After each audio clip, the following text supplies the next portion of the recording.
Hello नमस्कार दोस्तों, स्वागत है आपके अपने यूट्यूब चैनल भास्कर क्लासेज में। दोस्तों आज की अपनी इस वीडियो में हम 17 अप्रैल 2021 की करंट अफेयर्स के ऊपर चर्चा करने वाले हैं। साथ ही में जो 17 अप्रैल की कुछ महत्वपूर्ण ऐतिहासिक घटनाएं रही हैं अपनी हिस्ट्री टाइम में, तो उनके ऊपर भी चर्चा करने वाले हैं। दोस्तों इसमें आपकी करंट अफेयर्स के साथ साथ आपकी हिस्ट्री भी अच्छी होने वाली है। दोस्तों पीडीएफ प्राप्त करने के लिए आप हमारे टेलीग्राम चैनल से जुड़ सकते हैं या इसके अलावा व्हाट्सएप ग्रुप से जुड़ सकते हैं दोस्तों, जहाँ जिसका लिंक मैं आपको डिस्क्रिप्शन में प्रोवाइड करा दूंगा। तो आज की अपनी करंट अफेयर्स का पहला क्वेश्चन है दोस्तों, तो केंद्र सरकार ने हाल ही में किस शहर में स्थित हाफकिन बायो फार्मास्यूटिकल को भारत बायोटेक की कोवैक्सीन बनाने की मंजूरी दे दी है।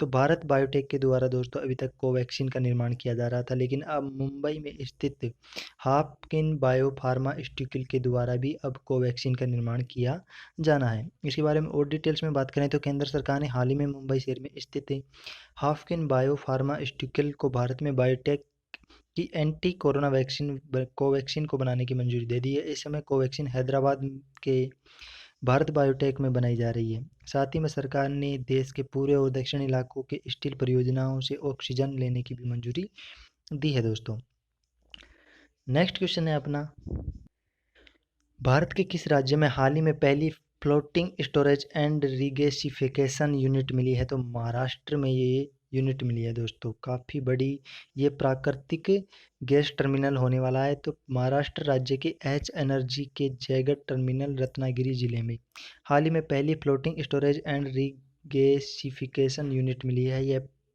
पहला पूरे साल संचालित होने वाला तरलीगत प्राकृतिक गैस का टर्मिनल होगा दोस्तों।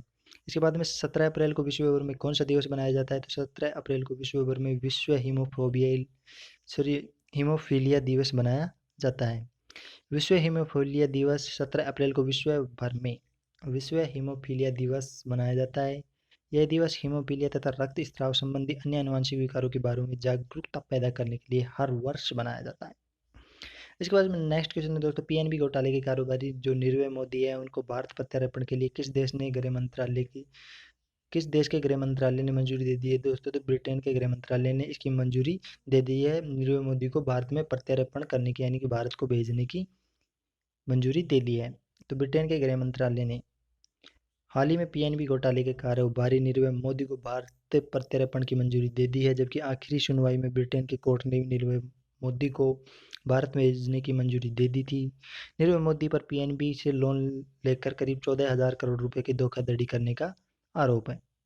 नेक्स्ट क्वेश्चन है दोस्तों, निम्नलिखित में से किस देश के पुरातत्वविदों को हाल ही में रेत में दफन 3400 साल पुराना सोने का शहर मिला है? दोस्तों तो मिस्र में ये शहर मिला है दोस्तों, सोने का शहर 3400 साल पुराना। मिस्र देश के पुरातत्वविदों को हाल ही में दक्षिणी राज्य लग्जर से में नील नदी के पश्चिमी तट पर खोया हुआ रेत में दफन 3400 साल पुराना सोने का शहर मिलाया गया है।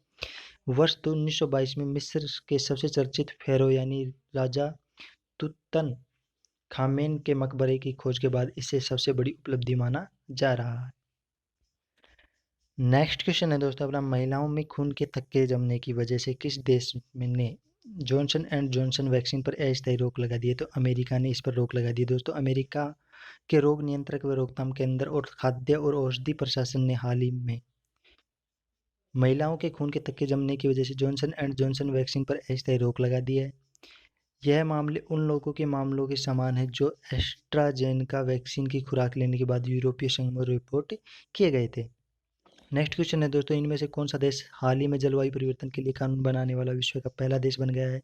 तो न्यूजीलैंड दोस्तों विश्व का पहला देश बन गया है। तो न्यूजीलैंड के द्वारा हाल ही में जलवायु परिवर्तन के लिए कानून लाने वाला विश्व का पहला देश बन गया है। इस कानून के तहत बैंक, बीमाकर्ताओं और निवेश प्रबंधकों को अपने व्यवहार पर जलवायु परिवर्तन के प्रभाव की रिपोर्ट करने की आवश्यकता है।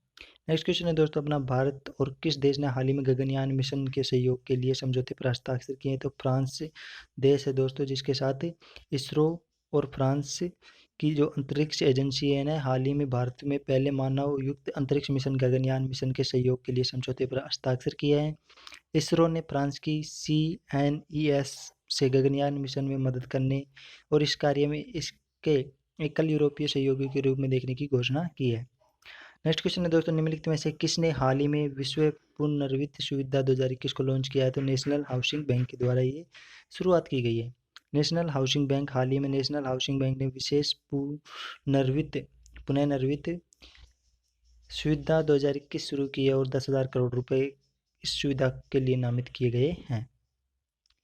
पुनरावृत्ति सुविधा 2021 में इस सुविधा का मुख्य उद्देश्य हाउसिंग फाइनेंस कंपनियों और अन्य योग्य प्राथमिक ऋण संस्थानों को अल्पकालिक पुनर्वित्त सहायता प्रदान करना है दोस्तों। नेक्स्ट क्वेश्चन है अपना, भारत सरकार के प्रमुख वैज्ञानिक सलाहकार ने MANS मानस ऐप लॉन्च किया है। NSV किस लिए खड़ा है? Mental health and normally augmentation system, ये इसकी फुल फॉर्म हो रहे हैं दोस्तों। तो हाल ही में भारत सरकार ने प्रधान वैज्ञानिक सलाहकार प्रो के विजय राघवन ने वस्तुतः आयु समूह की में भलाई को बढ़ावा देने के लिए मानस ऐप लॉन्च किया है। मानस ये प्रधानमंत्री के विज्ञान प्रौद्योगिकी व नवाचार सलाहकार परिषद द्वारा एक राष्ट्रीय कार्यक्रम के समर्थन के रूप में किया गया है दोस्तों। आज का क्वेश्चन रहने वाला है दोस्तों, भारत में 336 में स्थापित प्रथम राष्ट्रीय उद्यान का नाम क्या रखा गया था? इसका आंसर आपको कमेंट बॉक्स में देना है दोस्तों। इसके बाद में कल की PDF में हम इसके ऊपर चर्चा करने वाले हैं दोस्तों। तो इसके आंसर में आपको या तो कान्हा राष्ट्रीय उद्यान, भरतपुर राष्ट्रीय उद्यान, होली राष्ट्रीय उद्यान या राजाजी राष्ट्रीय उद्यान आपको कमेंट बॉक्स में इसका आंसर करना है दोस्तों। नेक्स्ट क्वेश्चन पे चलते हैं दोस्तों। नेक्स्ट क्वेश्चन है नहीं अपना, अब कुछ ऐतिहासिक घटनाएं आ गई है जिनको आप दोस्तों PDF डाउनलोड करके देख सकते हैं। PDF का लिंक मैं आपको टेलीग्राम या व्हाट्सएप ग्रुप से आप इसको प्राप्त कर सकते हैं, जिसका लिंक मैं आपको डिस्क्रिप्शन में प्रोवाइड करा दूंगा।